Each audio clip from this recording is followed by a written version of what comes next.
El conseller d'Innovació, Universitats i Empresa de la Generalitat, Josep Huguet, acaba de visitar el Parc de Negocis de Viladecans. En concret, el conseller ha estat a les instal·lacions de DIMAT, una empresa catalana especialitzada en el disseny, la fabricació i la comercialització d'equips de comunicació.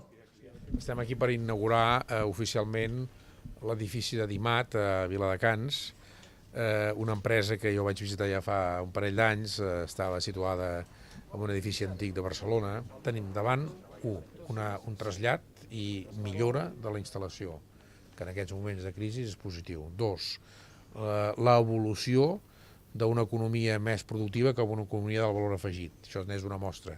I 3, això passa per cada cop més sortir al mercat internacional i no dependre del mercat espanyol, que és limitatiu i a més està en una situació realment dolenta. I a més perquè el mercat és el món.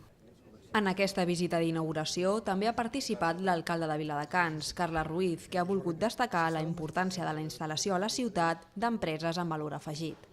En moments de crisi el que cal destacar és que a Viladecans s'estan implantant empreses com aquesta, per exemple, són 80 treballadors els que estan en aquesta empresa d'alta tecnologia, una empresa innovadora que està treballant arreu del món. Hem estat parlant amb els responsables de la mateixa, els llocs d'implantació que tenien, Singapur, Aràbia, Rússia, és a dir, és un model d'activitat econòmica que també necessita el municipi. Jo crec que Viladecans està apostant per la diversitat, per la indústria tradicional, per conservar els llocs de treball, però també de generar noves activitats que ens ajudin a tindre un teixit econòmic més diversificat, on hi hagi oportunitats de treball per tothom. El Parc de Negocis es troba en la seva primera fase de desenvolupament i compta amb 34.000 metres quadrats repartits en 4 edificis.